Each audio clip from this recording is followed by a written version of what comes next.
پرانے زمانے کی بات ہے۔ ایک بہت بڑی سلطنت تھی جس پر بادشاہ قاسم راج کرتا تھا۔ اس کے محل کے مینار بہت بلند تھے اور اس کے پاس لشکروں، خزانوں اور سواریوں کی کوئی کمی نہیں تھی۔ لوگوں نے اسے شروع میں اس لیے قبول کیا تھا کیونکہ اس نے لوگوں کے ساتھ جھوٹے وعدے کیے تھے، مگر وقت کے ساتھ وہ بدلنے لگا۔ وہ بہت سخت ہو گیا۔ وہ ہر فیصلے میں اپنی مرضی کرتا، کسی کی نصیحت برداشت نہ کرتا اور غریبوں کی پرواہ نہیں کرتا تھا۔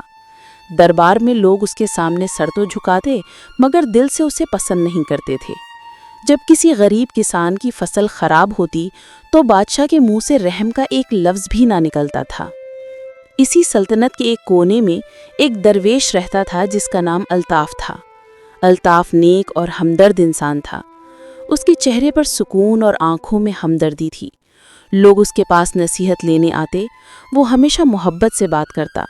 الطاف کسی کے پیسے کا محتاج نہیں تھا۔ وہ کھیتوں میں مزدوری کر کے جو رزق کماتا اس میں سے تھوڑا خود رکھتا اور باقی غریبوں میں بانٹ دیتا۔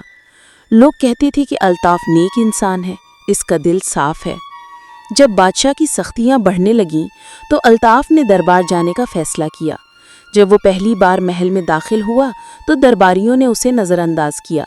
الطاف ہمت کے ساتھ آگے بڑھا اور کہا، بادشاہ صاحب، طاقت کا مطلب غریبوں پر ظلم کرنا نہیں بلکہ ان کی حفاظت کرنا ہے۔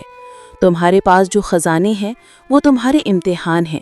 غریبوں کی پریشانیوں میں تمہیں ان کا سہارا بننا چاہیے۔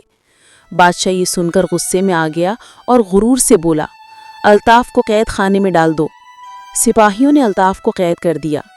الطاف نے قید میں بھی صبر نہیں چھوڑا۔ الطاف کی سچائی اور صبر کے اثرات آہستہ آہستہ سلطنت پر پڑنے لگے۔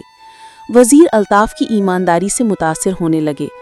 ایک رات بادشاہ کو عجیب خواب آیا۔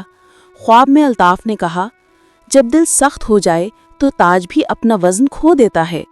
بادشاہ جب جاگا تو ڈر گیا۔ اس نے الطاف کو قید سے نکالا اور پوچھا، تم نے ایسا کیوں کہا؟ الطاف نے جواب دیا، میں نے کچھ نہیں کہا، میرا کام نصیحت کرنا ہے۔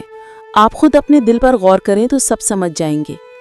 بادشاہ کے دل میں پہلی بار نرمی اور احساس پیدا ہوا۔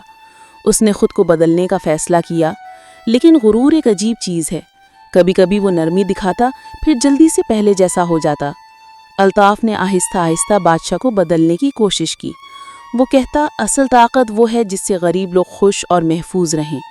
بادشاہ نے کچھ اچھے کام کیے، کچھ غریبوں کی مدد کی، مگر ابھی وہ مکمل طور پر نہیں بدلا تھا۔ وقت گزرتا گیا۔ ایک دن سلطنت میں قحط آ گیا۔ بارش نہ ہوئی، فصلیں سوکھ گئیں، پانی کم ہو گیا اور لوگ کھانے کے لیے پریشان تھے۔ بادشاہ نے شروع میں مدد کی مگر پھر خاموش ہو گیا۔ الطاف کے پاس جو کچھ تھا اس نے وہ سب لوگوں میں بانٹ دیا۔ لوگ الطاف کی محبت دیکھ کر خوش ہونے لگے اور بادشاہ بھی یہ سب دیکھ کر حیران ہوا۔ اسی دوران کچھ وزیروں نے بادشاہ سے کہا، اگر تم نے اپنی سختیاں ختم نہ کیں تو لوگ بغاوت کر دیں گے۔ بادشاہ ڈر گیا۔ اس نے الطاف کو بلایا اور پوچھا، ہمیں کیا کرنا چاہیے؟ الطاف نے کہا، اپنا دل کھولو، لوگوں کے پاس جاؤ، ان کی بات سنو اور ان کے دکھ درد بانٹو۔ بادشاہ نے پہلی بار عوام کے سامنے جا کر معافی مانگی اور اپنی غلطیاں مانی۔ الطاف نے کہا، خزانے کا ایک حصہ ہمیشہ غریبوں، بیماروں اور بے روزگاروں کے لیے رکھ دو۔ بادشاہ نے ایسا ہی کیا۔ اس نے ٹیکس کم کیے، کسانوں کو مفت بیج دیے اور بیماروں کے علاج کا انتظام کیا۔ آہستہ آہستہ لوگ خوش ہونے لگے۔ بادشاہ نے الطاف کو اپنا مشیر بنایا تاکہ وہ جب بھی غلطی کرے اسے یاد دلا سکے۔ الطاف نے کبھی حکومت کی خواہش نہیں کی۔ وہ ہمیشہ کہتا، انسانیت تاج سے بڑی چیز ہے۔ اب پوری ریاست میں خوشحالی آ چکی تھی۔ اس کہانی سے سبق ملتا ہے کہ انسانیت بادشاہت سے زیادہ بڑی ہے۔